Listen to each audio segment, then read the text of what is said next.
Hello bachcho, so let's read this question. The question is, two spheres of masses small m and capital M are situated in air and the gravitational force between them is F. The space around the masses is now filled with a liquid of specific density small c. The gravitational force now will be. तो यहाँ पर हमें question दे रखा है. Question में हमारे पास दो masses हैं, स्मॉल और कैपिटल एम.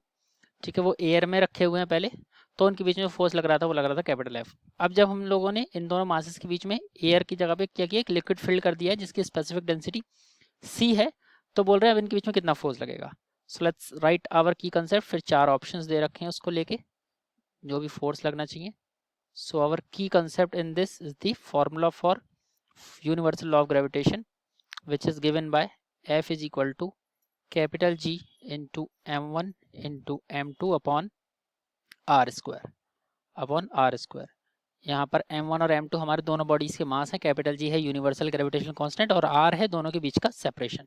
ठीक है, तो यहाँ पर अगर हम लोग मानते हैं कि पहले उन दोनों के बीच में जो फोर्स लग रहा था, वो फोर्स हमारा अगर फोर्स जो लग रहा था वो एफ स्मॉल एफ लग रहा था, ऐसा हमें कैपिटल एफ लग रहा था, ऐसा हमें दे रखा है.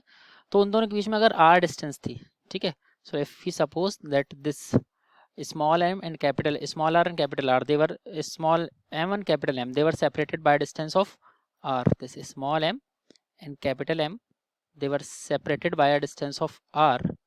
तो अगर वो r डिस्टेंस से सेपरेशन था इन दोनों के बीच में, सो इन दिस पर्टिकुलर केस अगर उनके बीच में r डिस्टेंस का सेपरेशन था, तो अब अगर हम लोगों ने इसके बीच में अब जो फोर्स है इन दोनों की, फोर्स इसके पे डिपेंड कर रही है कैपिटल जी पे, जो कि यूनिवर्सल ग्रेविटेशनल कांस्टेंट है, हमेशा फिक्स रहता है, मीडियम चेंज हो या ना हो.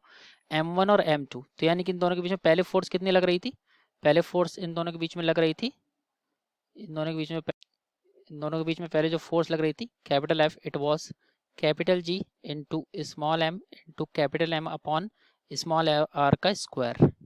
ठीक है, अब जो दूसरी फोर्स लगेगी, लेट्स से क्वेश्चन नंबर 1, तो अगर ये फोर्स जो है एफ डैश लग रही है, तो ये हमारा कैपिटल जी सेम रहेगा, स्मॉल एम मास अभी भी सेम है, ये कैपिटल एम भी अभी भी सेम है, भले मीडियम चेंज हो गया, और उनके बीच का सेपरेशन भी अभी भी सेम होगा.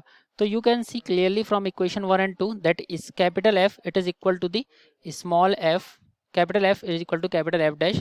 दस both the forces are same, so we can say कि यहाँ पर जो हमारा ऑप्शन बी होगा वो करेक्ट होगा, that new force will be nothing but the capital G. So we can say option B is correct for this particular question. So I hope you have understood this question.